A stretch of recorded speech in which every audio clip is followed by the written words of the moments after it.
Salam sejahtera dan salam Malaysia Madani. Anda bersama saya Muhammad Cina Sami, Berita Parlimen.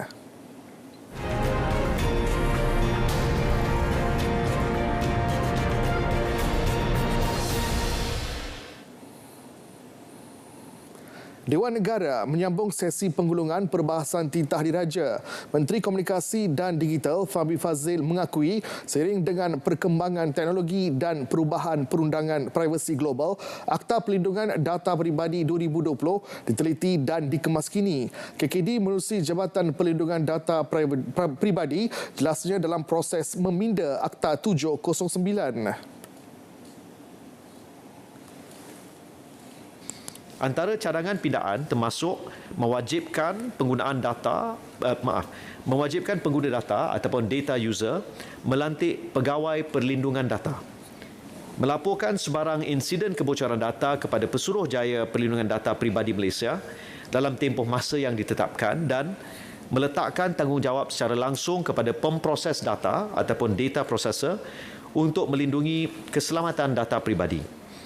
JPDP juga telah membangunkan kod tata amalan bagi golongan pengguna data daripada sektor industri yang diwartakan untuk berdaftar di bawah akta dan menambah baik kod tersebut dari semasa ke semasa. Dan bagi memastikan kepatuhan Akta 709, aktiviti penguasaan dan pemeriksaan sistem data peribadi pengguna dilakukan secara berkala. Beliau turut memaklumkan 1,447,151 hebahan SMS amaran banjir telah dihantar kepada orang awam di kawasan bencana setakat Januari dan Februari lepas. 30 barang dicadang diwartakan di bawah pelaksanaan skim harga maksimum musim perayaan sepanjang tempoh sambutan Aidilfitri. Perkara mengenainya bakal dibincangkan secara tuntas bersama-sama semua pemain industri. Menteri Perdagangan Dalam Negeri dan Kos Sara Hidup, Datuk Seri Salahuddin Ayub ketika menyatakan komitmen itu menjelaskan keutamaan melibatkan pembekalan barang mentah, barang kawalan dan barangan keperluan rakyat. Yang kita cadangkan 7 hari sebelum, 2 hari semasa dan 7 hari selepas. Itu pun kita akan bincang secara tuntas dengan semua pemain-pemain industri.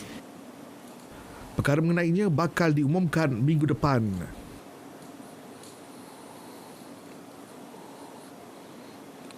1.2 juta usahawan Bumiputera berjaya dilahirkan MARA sejak rancangan Malaysia Pertama hingga RMK ke-12 ketika memaklumkan kepengetahuan Dewan Negara. Timbalan Menteri Kemajuan Desa dan Wilayah Datuk Rubiah Wang memakui komitmen kerajaan bagi meningkatkan penglibatan Bumiputera dalam bidang keusahawanan. MARA merupakan agensi utama yang memberi fokus ke arah peningkatan sosioekonomi masyarakat Bumiputera melalui bidang keusahawanan. MARA menyediakan platform seawal peringkat pendidikan teateri iaitu melalui pendidikan MARA yang mana kursus-kursus serta silibus yang menerapkan nilai-nilai keusahawanan dilaksanakan. Memandangkan MARA mempunyai kapasiti untuk bridging the gap dengan izin daripada pendidikan kepada keusahawanan melalui ekosistem MARA yang lengkap dan terangkum bagi membina keupayaan modal insan Bumiputera untuk melibatkan diri dalam bidang keusahawanan. MARA turut menawarkan program latihan keusahawanan yang berstruktur sebagai galakan kepada para pelajar dan usahawan baharu.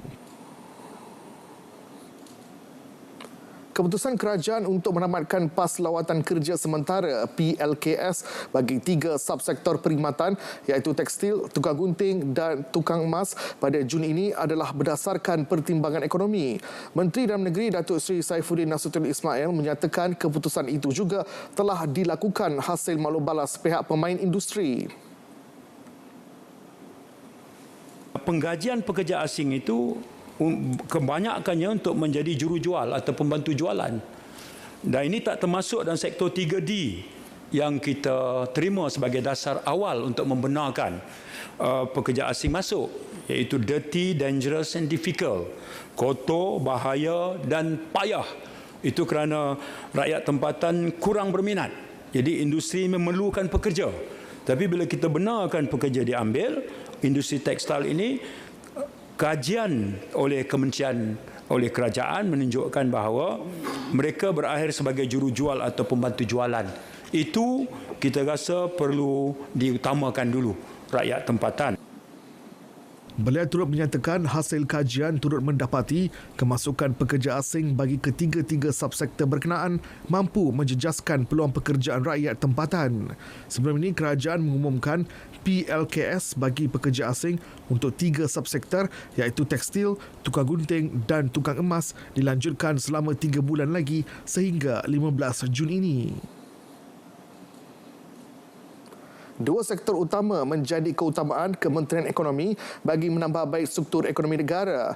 Menterinya Rafizi Ramli berkata antara tumpuan adalah sektor tenaga yang boleh diperbaharui dan ekonomi digital. Menurutnya, melalui aktiviti-aktiviti yang ada pada sektor ini dilihat mampu mencipta peluang pekerjaan yang menawarkan gaji lebih tinggi sekaligus menarik minat pelabur dari luar negara.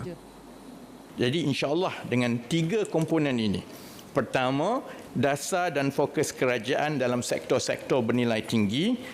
Kedua, tata kelola dan disiplin kewangan kerajaan yang ada yang insya-Allah akan membina keyakinan pelabur untuk datang melabur. Dan ketiga, dengan tenaga kerja yang seiring dengan kemahiran yang diperlukan oleh industri, ini akan berjaya membantu menstrukturkan kembali ekonomi kita. 3 minit. 20 minit kan banyak soalan.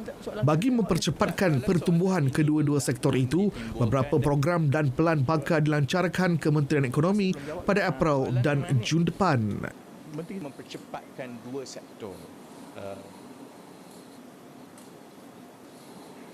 23 kementerian selesai menggulung perbahasan usul menjunjung kasih titah diraja yang berlangsung 2 hari bermula semalam di Dewan Negara. Setiap soalan yang ditanya 38 senator yang terlibat dalam sesi perbahasan sejak minggu lepas, kebanyakannya berkait kepentingan kawasan masing-masing dijawab menteri atau timbalan menteri dan jawapan diterima dengan baik. Antara yang menjadi tumpuan termasuk isu perpaduan dengan Kementerian Perpaduan Negara memaklumkan tiada keperluan untuk mengubal undang-undang baharu dalam menjaga perpaduan dan keharmonian negara setakat ini. Pada masa sama, Kementerian Kesihatan KKM pula memaklumkan pemberian ubat PrEP pre-exposure prophylaxis secara percuma di 18 fasiliti kementerian dilakukan sebagai usaha mengurangkan peratusan jangkitan penyakit seksual terutamanya HIV. Penggunaan PrEP itu dikatakan 90% berkesan dalam menghindari penyakit HIV daripada merebak sekaligus dapat menurunkan kadar jangkitan penyakit kepada individu yang tidak bersalah seperti pasangan, isteri atau anak-anak. Sidang Dewan Negara bersambung esok dengan pembentangan dan perbahasan Belanjawan 2023.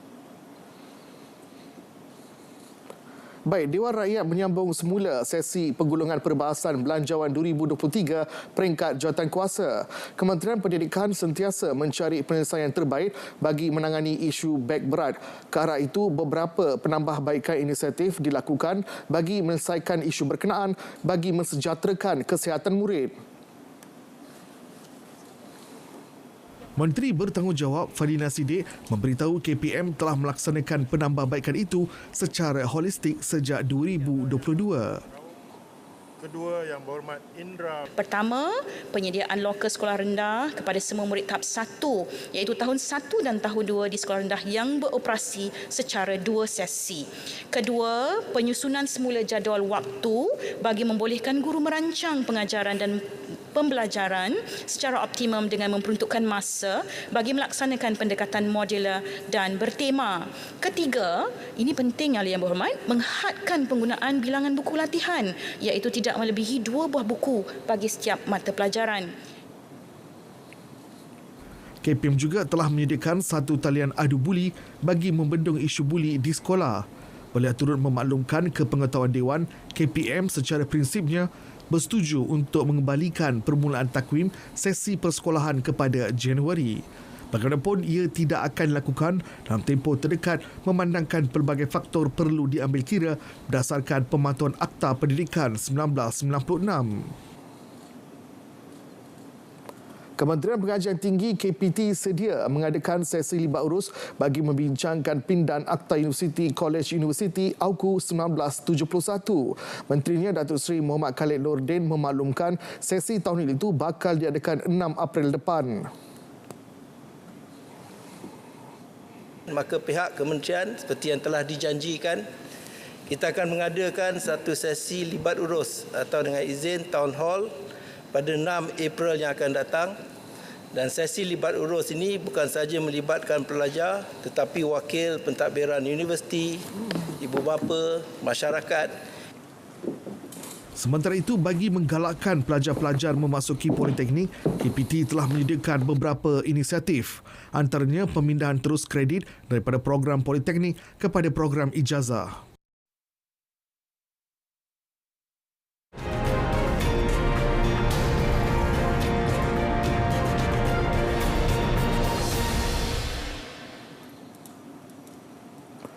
Jabatan Peguam Negara telah diarah mengkaji untuk menubuhkan satu badan bebas sebagai mekanisme bagi menyiasat dakwaan atau tuduhan terhadap semua agensi pemerkosaan termasuk SPRM.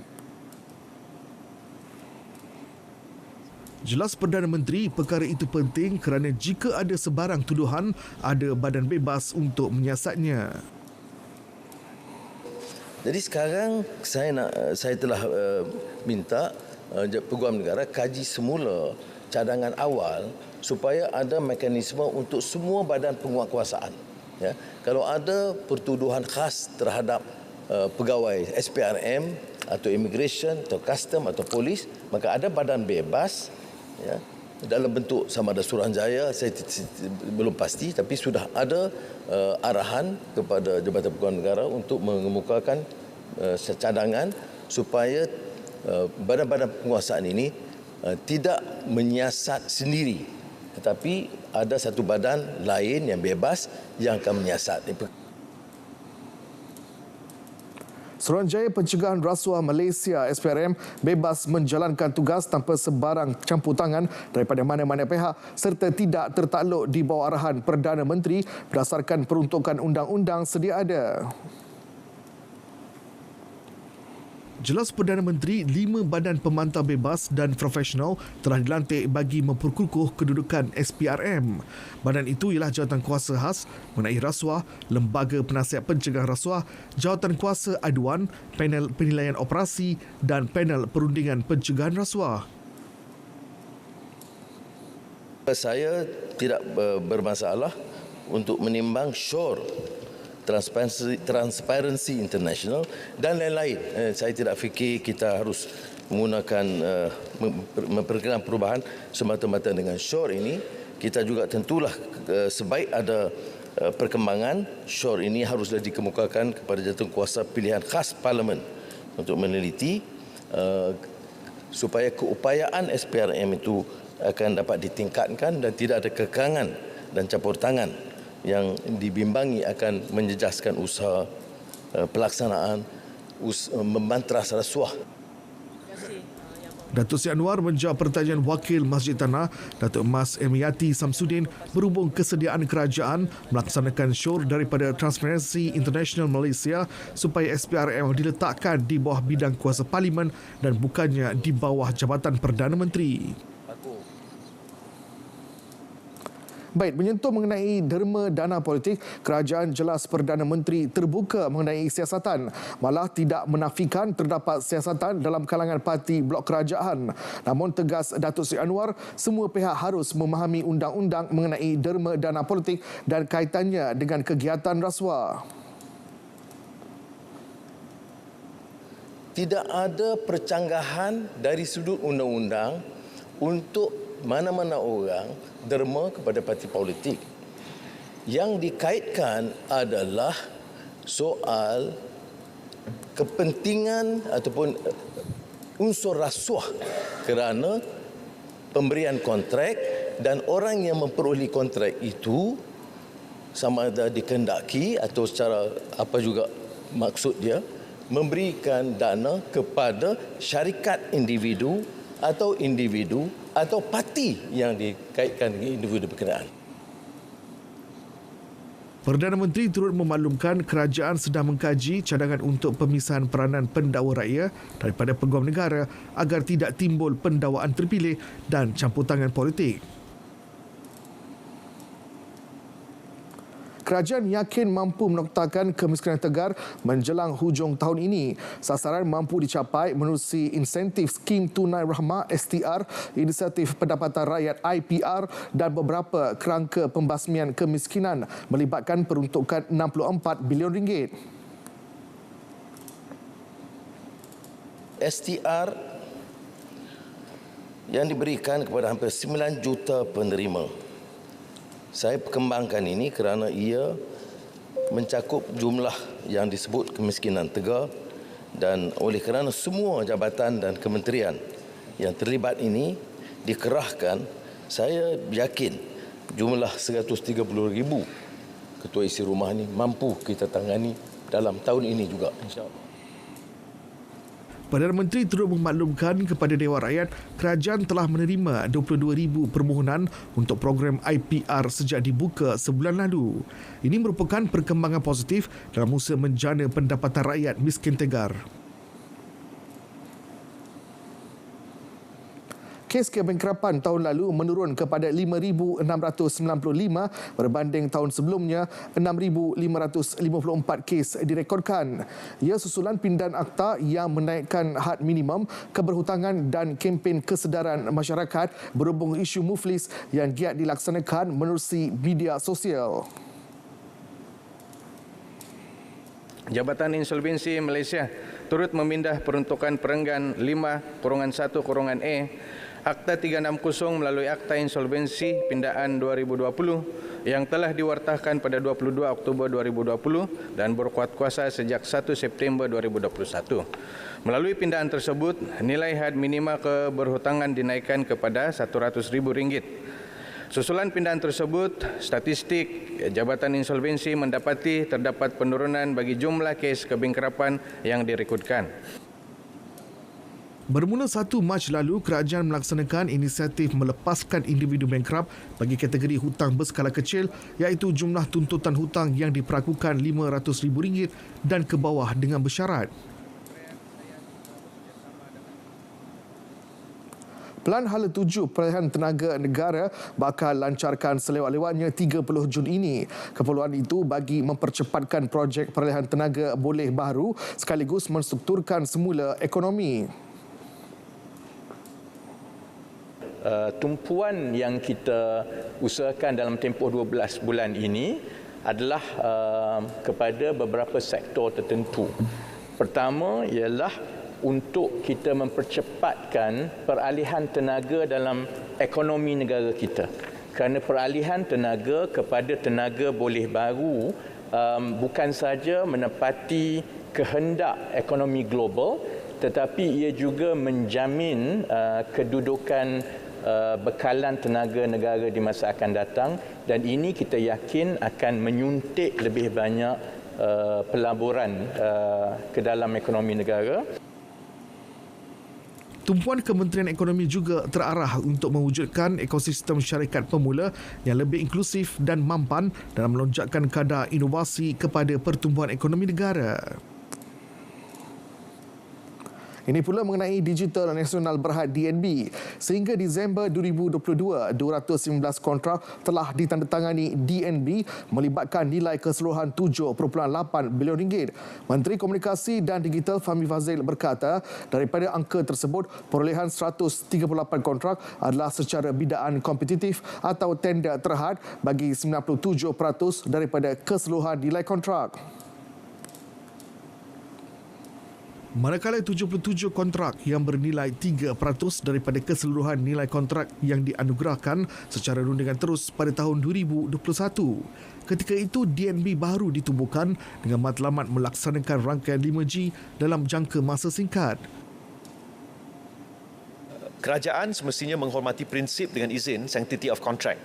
Dia pada ketika ini belum lagi membuat apa-apa keputusan sama ada tentang kontrak-kontrak yang telah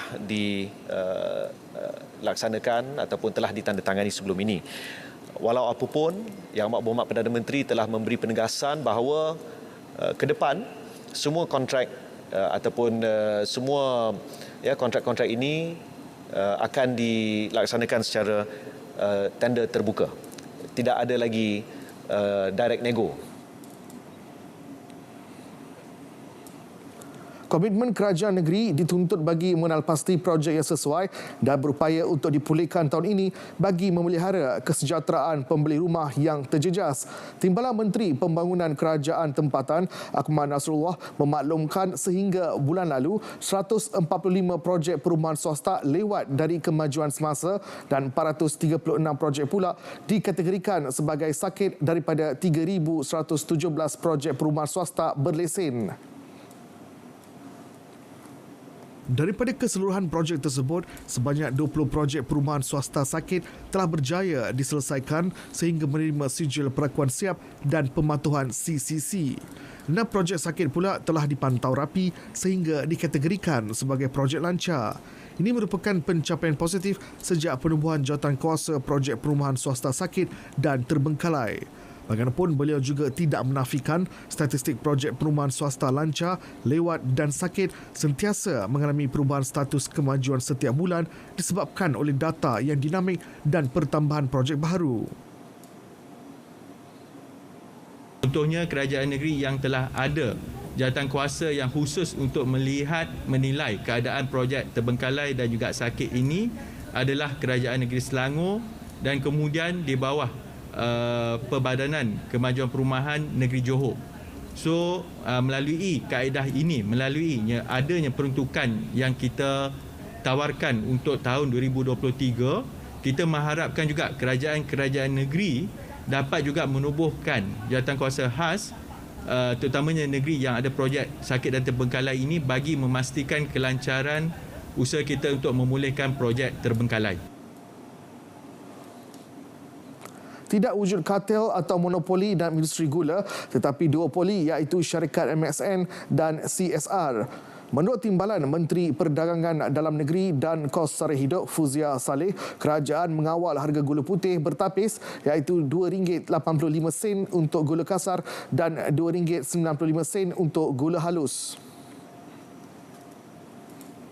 Selain kedua-dua jenis gula tersebut, kerajaan tidak mengawal gula perang, gula kristal, gula icing dan gula batu.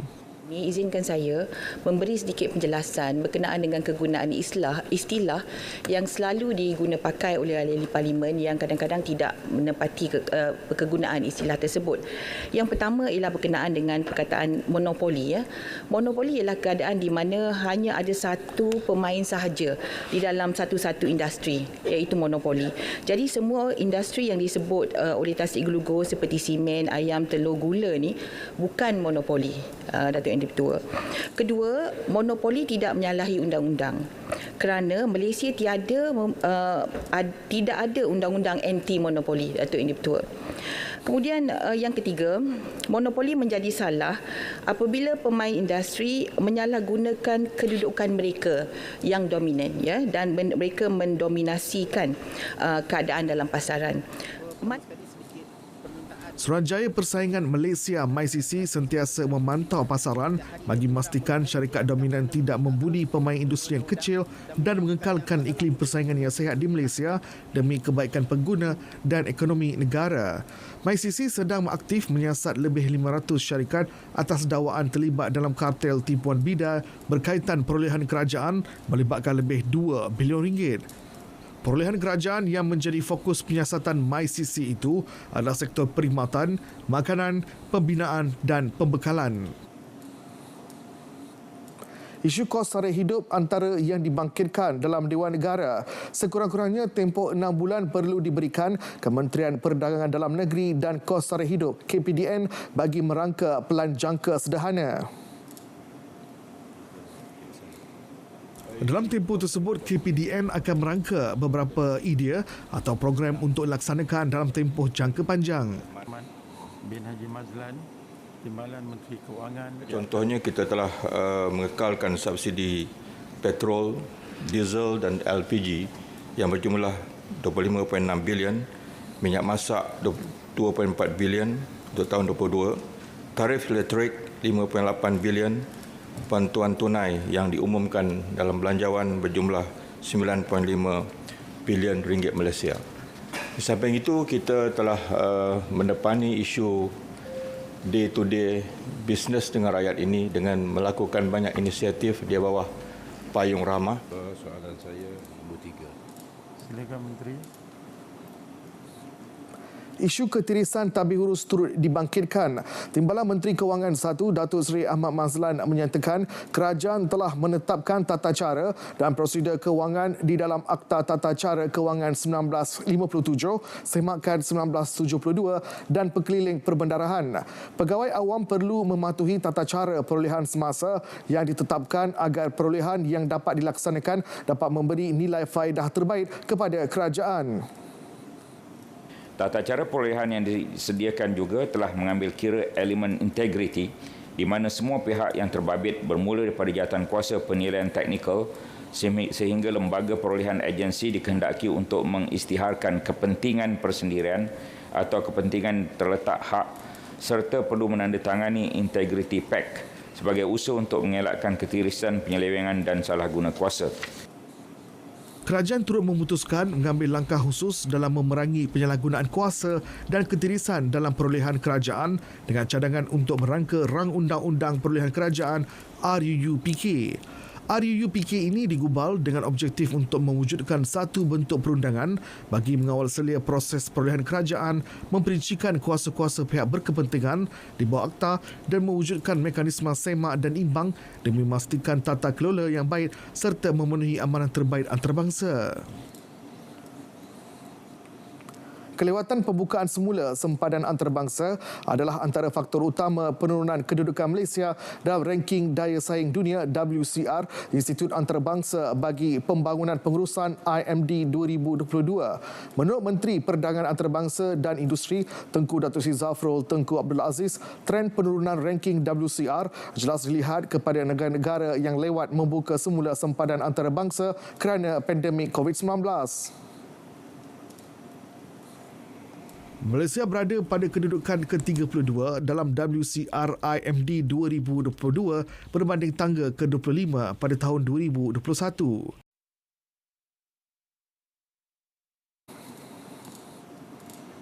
Kerana kita buka sempadan kita lewat berbanding dengan negara-negara lain, ranking kita pun jatuh.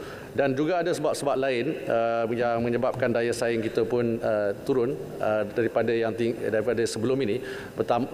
Ada 3 lagi sebab, tapi sebab utama ialah kerana lambat membuka sempadan kita. Parlimen berakhir di sini. Dapatkan perkembangan sahih sepanjang masa melalui portal berita.rtm.gov.my. Yang sahih di RTM, salam Malaysia Madani.